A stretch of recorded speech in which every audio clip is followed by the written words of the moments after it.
BBC Sounds. Music, radio, podcasts.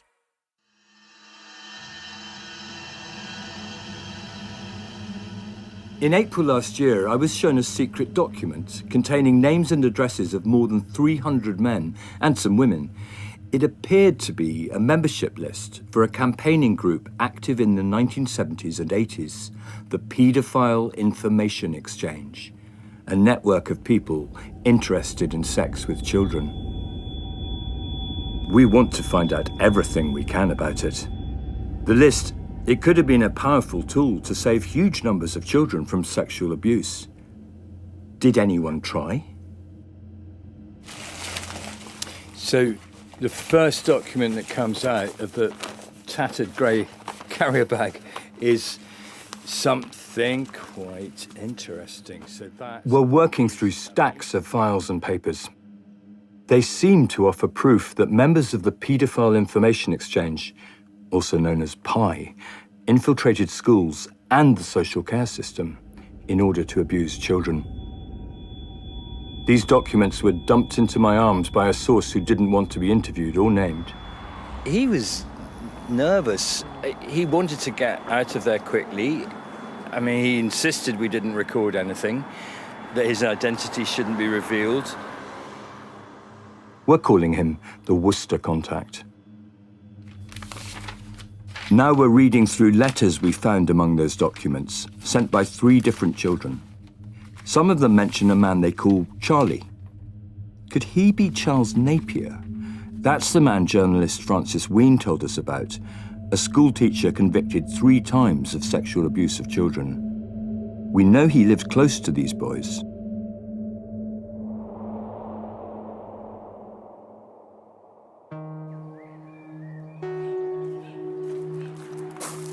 It's 30 years since those letters were written, and we're nosing around the village where Charles Napier lived. It's a wealthy place with wooden brick cottages, gardens designed to enjoy the river that flows by. We want to see what traces there are of Napier's years here. And here coming, I think this must be it. Napier is well connected. He comes from a grand Scottish family. He's worked in various roles involving children at a private boarding school in Sussex, running an advice centre for young people in London, teaching in Sweden and for the British Council in Cairo. He's also PI member number 116. At that boarding school, he was known by pupils as Rapier Napier. I think we better ring the doorbell. Charles Napier was most recently jailed in 2014 for abusing 23 boys, many from that school. He was released in May 2021. He has other convictions too. In 1995, he was jailed for 5 months for assaulting 2 children. In 1972, he pleaded guilty to assaults on 5 children. I mean, there was always a possibility that Charles Napier, now released from his 3rd jail sentence, was going to come back here. And there's no signs of Napier. No sign of anyone. It's a quiet place, mid-morning on a weekday. I bet there's house opposite.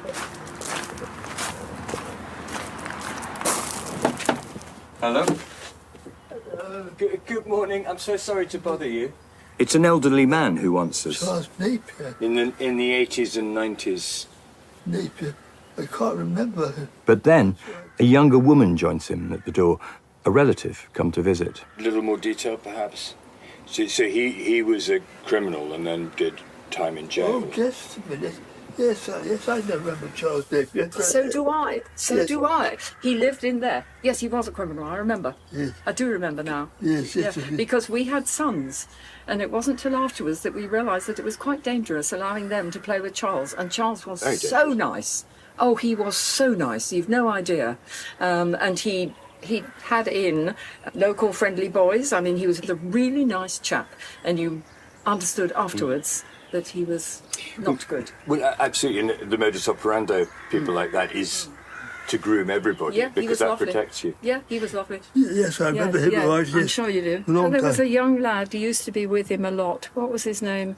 There was a sort of 16-year-old. You know, That's who it was here a lot. That name. He's one of the boys from the letters. Naked photos of him were found during the police investigation into Napier. And we had sons at that time. They were 12, 14, I don't remember. Back then, this woman and her children would come to visit over the summer. The kids became friendly with the boys hanging out at Napier's house. They used to go and play with Charles, be with him. He used to do interesting things with children, you know. On the water? Yes, on the water, or even in the garden. You know, there was never any anxiety about them being with him. And Mum was their grandmother, and we sort of knew, even afterwards, that he would never have done anything to our boys because of Mum, you know, because he was lovely. He was such a nice man. There's no suggestion the children were abused. Their grandmother was always around, and the boys played outside. Do you remember his arrest? Because I think he was arrested here. No. Do you remember that? I think he was arrested while we were here, yes. Okay. Well, we remember learning about it afterwards. I don't remember his arrest. I just remember Mum saying, what an awful thing. And she quite firmly said, I don't want to know anything about it. She had liked him as a person. The police came to her and wanted her to give evidence against him. And she wouldn't do it. She just kept saying, I have nothing unpleasant to say about him. He was so nice to me. She never had any difficulties with him at all.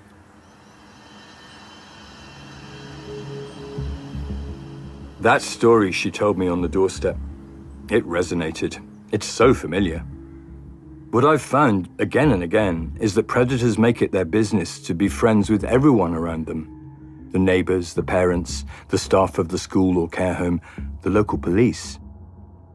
It's all about control and self-protection.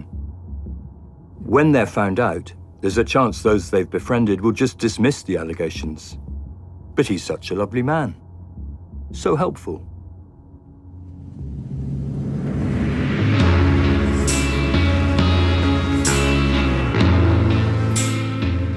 I'm Alex Renton, and this is the second series of In Dark Corners.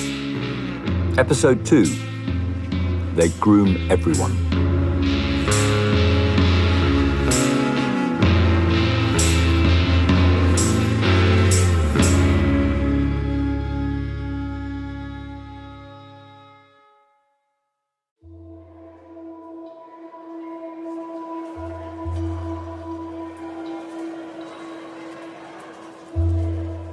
Pi and its members didn't just groom their neighbours and communities, they groomed whole movements.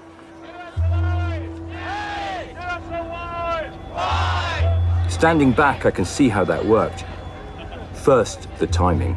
They spotted an opportunity. Marginalised groups were campaigning for equality and legal change. Pi took heed. That's what they wanted. So they aligned themselves with those groups fighting for their rights. And those groups, whose ethos was to be open-hearted, trusting, they bought into this. They were fooled.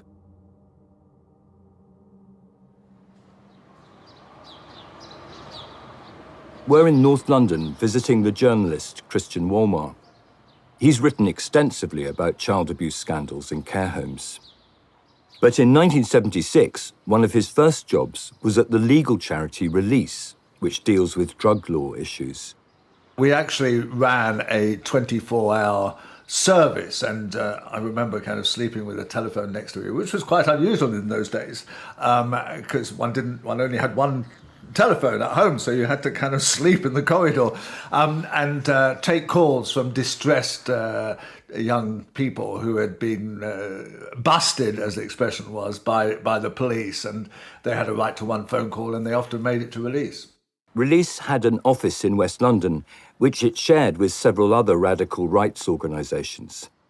And Pi used them for something quite basic. We were the poste restante for the paedophile information exchange. And how did you find that out? Well, they would pop in once a week to get their letters. Now, this was a collective. We all kind of made decisions together. And I joined at the back end of 75. And I just began asking, who's this guy who turns up kind of picking up these letters, and what is PIE, P-I-E? And they said, they're just, paedophiles. And I said, well, is this right? We're Home Office funded. Is this a good idea that they're using our address as their kind of accommodation address? Release was, and is, a state-funded charity. And sharing office space with a government-approved organisation gave PIE an outward appearance of legitimacy. It used Care of Release as its address on all of its published material. But there was more to it than that. It was actually part of a clever ploy. And when you say it was a clever ploy, what do you mean? Well, it was part of a wider attempt by the Paedophile Information Exchange to get in with the various liberation movements.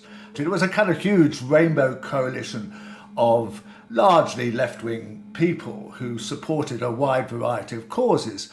And so it was clear that the Paedophile Information Exchange thinking was, well, there's gay lib and there's women's lib, so there ought to be paedophile lib. The late 60s and early 70s were a time of rapid social change. Traditional values were shifting around family, gender, race and sexuality, and attitudes were becoming more liberal. Homosexuality was decriminalised in 1967 in England, but in other parts of the UK, the fight for gay equality was continuing. Homophobia and discrimination were still rife, and the age of consent was a huge issue. For gay men in England, it was 21. For everyone else, it was 16. PIE aligned itself with this movement because of their common view that the age of consent law was unjust, absurd.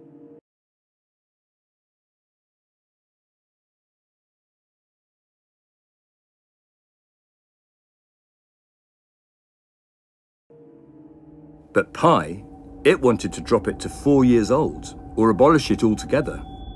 Anyone who could speak could give consent, they argued, and children had a right to be sexual with adults. They actually had the chutzpah to give evidence to the Criminal Law Commission and actually set out very clearly what they were after. So they proposed that different rules would apply to certain age groups. So they said, for the under fours, it is assumed that consent or lack of it cannot be determined. And then between the ages of 4 and 9, no action will be taken against an adult having sex with them unless the parent or guardian complained that the sexual activity was not consented to. Above the age of 10, the child is assumed to be able to give consent because this was the age of criminal responsibility. Other radical organisations gave PIE a hearing too, not because they approved of sex with children, but because of the theory put around by some psychologists at the time that paedophilia was another form of human sexuality. PIE didn't just seek a political alliance with gay rights campaigns. Some members had a much darker purpose. They could use the connection to hone in on the community's young people, not least the vulnerable boys searching for a sense of belonging.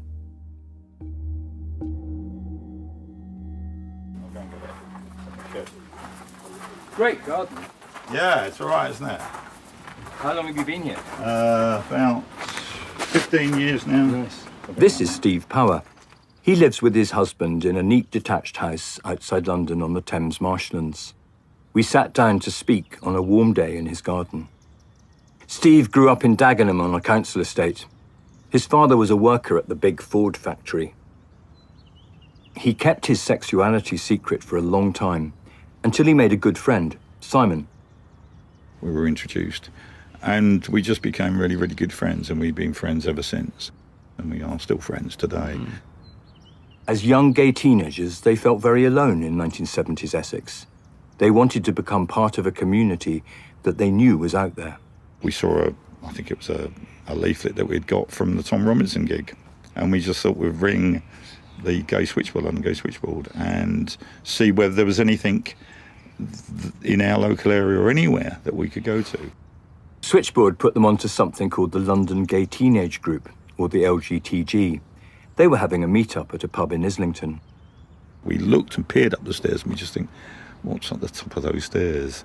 But we made it up the stairs. We walked into these premises and there was about 4 or 5 people there. And the relief was just fantastic. The group changed Steve's life. He became its chair. And it wasn't long before he left Dagenham for London. And I took on a flat in Finsbury Park, and I'm living there with Jimmy Somerville from the Communards and Bronski Beat at that time. We as a group, we were in a very early stages of development. You know, we were just young people. Young people in the big city trying to find their way. It was an exhilarating time. Going to the Black Cap of an evening, the pub in Camden, and you'd be encountering drag queens and things like that. And, you know, we made some friends with the drag queens because they were really kind of allowing us to come into these premises and sit there and listen to their jokes and stuff like that and have a bit of banter with them. But they knew we were young. They knew that, you know, that they, in a sense, they kind of looked after us. But predatory older men were moving freely in this jungle. They made sure that the predators around, the older guys around, weren't taking advantage of us. But those predators, they kept circling. Steve was newly in charge of LGTG when he met an older man, a respected civil servant for the Department of the Environment. Mickey Burbage had helped set up an organisation called Icebreakers, a support group for gay people in London. Burbage is not on the Pi membership list, but it's clear from the published literature that he was deeply involved. Steve says he knew nothing about Burbage's sexual interest in children. But when Burbage suggested that the teenagers should meet some of his friends, all older men, alarm bells rang. Burbage introduced Steve to social care consultant and key Pi member, Peter Wrighton. Wrighton asked him if he could interview the teenagers on their own. Steve pushed back. I think as a young person, I'd grown up feeling quite vulnerable. And I knew that the members of our group were also feeling quite vulnerable. And certainly around adults. And some had been abused by their adults, some had been abused by their parents, some had been, you know, and so it was really important to us to have a clear line between, you know, not having adults in the group. And there was another Pi member on the scene. There was a guy called Ralph Walden who set up a youth group, and it came to the attention of myself, and I said, I think this is a spurious organisation. I think it's a guy who's acting from home who's running this, and I think he could be abusing youngsters. Ralph Walden is number 15 on the Pi membership list. He was first jailed in 1968 for acts of gross indecency against boys. So it was like, I was really worried about this guy. It was mainly the way he approached young people at Gay Pride. By the mid-70s, he's approaching teenagers on the street, outside railway stations, handing out leaflets claiming he's head of something called the Gay Youth Help Service, which he's running from his council flat in South London. He approached a couple of our members, handed them this leaflet, but then asked them to go around his house. Steve didn't know about Walden's 1968 prosecution, but he'd seen him around, and he was worried about him approaching members of the LGTG. He wrote to Mickey Burbage, sharing his concerns. He still has a copy of that letter. The danger to LGTG is evident. A few years later, Ralph Walden was jailed again for sexually assaulting boys. He served 6 years. While he was chair of the organisation, Steve says the predatory men did not get access to members of the London Gay Teenage Group. But that didn't stop Mickey Burbage and Peter Wrighton trying the same trick elsewhere. They started another UK-wide group, this one called the Joint Council for Gay Teenagers. Hi, John. Hello? Hi, John. This is John Little, a film writer I've known since we were young newspaper journalists. How's your dog? A few days earlier, we'd been catching up on the phone. Much better. I told him I was working on a podcast, all about the paedophile information exchange. He was stunned. That's because John had been there at that first meeting of the Joint Council for Gay Teenagers, set up by those PI members. He was representing the helpline he worked for, Gay Switchboard. So I remember feeling like I was being played. For some people there, I think it was, and I say this flatly, setting up a petting zoo. And for other people, it was about trying to make sure that gay teenagers didn't feel ashamed, that they felt part of their own lives, that they could call themselves by what they wanted. And then there were people there who seemed to me to be interested in one thing, and it wasn't about the good mental health of gay teenagers. You know, there were representations there that I found dubious at the time. Peter Wrighton, PI's community liaison officer, chaired the first meeting. I don't think he ever explicitly said I am a pedophile, but then in a way he didn't need to. Oh God, this is it. And this sounds cliched. He made my flesh crawl. There was just something off. What he had to say was so effortless and I suppose well rehearsed, because he, not just because he was chairing the meeting, but because he had decades of practice. I remember asking a couple of questions and being batted away quite cleverly. So all of those things just raised my hackles, because he was seeming to be engaged in serious discussion when actually he was steering you past serious discussion. Predators. They groom everyone.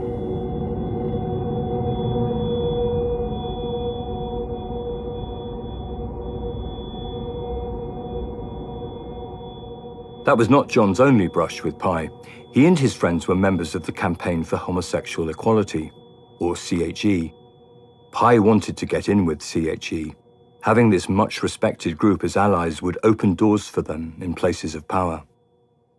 John remembers going with his boyfriend to the campaign's annual conference in Sheffield in 1975. One of the things about that conference was everything was kind of up for discussion.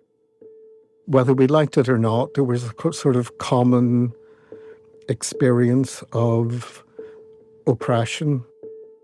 PI exploited that spirit of openness, muddying the waters, claiming that discrimination against gay people and discrimination against paedophiles were all part of the same thing.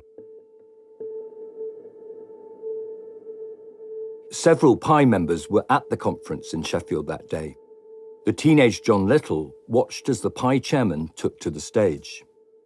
I remember the sort of keynote speech by the head of PI, and if memory serves, he brought his boyfriend on. Well, child, let's call it what it was. Oh, I was absolutely horrified by the speech, and even more horrified with the appearance of the youngster. There was rapturous applause when he brought the boy on. And this guy said it's a loving relationship, it's a nurturing relationship, there's just this greater age gap. And at no point was it addressed that this boy would be on the scrap heap once he hit puberty, that there was a built-in time limit into the relationship. And I remember having a bit of a barney with my partner. At that time, I think I was about 17, 18, and he was slightly older, 22, 23. And he was trying to make some sort of parallel. And I just couldn't understand why he didn't grasp that I was above the age of consent. I mean, of heterosexual consent, because homosexual consent didn't happen for ages yet. And that I certainly felt that I had the power to make decisions about who I went to bed with. But to John and many others' horror, a motion was passed supporting Pye's right to be heard. Frankly, Alex, it was a bit of a sticky wicket for gay liberation at the time. There were all of these notions, certainly in the mainstream, the stereotypes about a lot of people could not distinguish between a pedophile and a gay man. We were all supposed to be very, very interested in children. Not true, of course. My feeling was, we're trying to get away from this, not embrace it.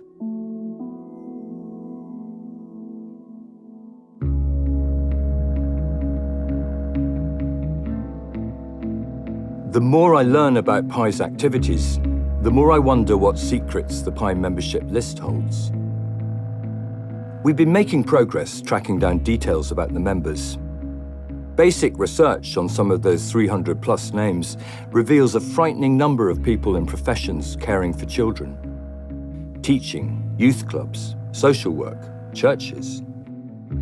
Clearly, the Pye list showed anyone who cared to look exactly where children were at risk and who they might be at risk from, because the members gave their addresses. And leafing through the pages, I'm struck again by the scribbled notes in the margins. Many of them look like address checks done by the police. The obvious first step if you want to investigate the members. So, if they had the list, what did the police do with it?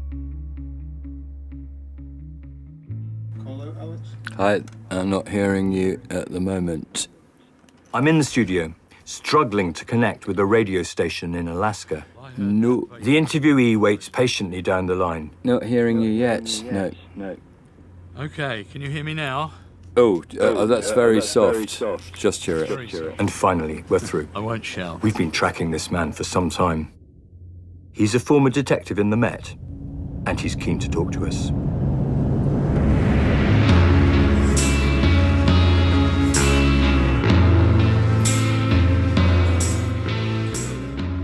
In Dark Corners Series 2 is presented by me, Alex Renton.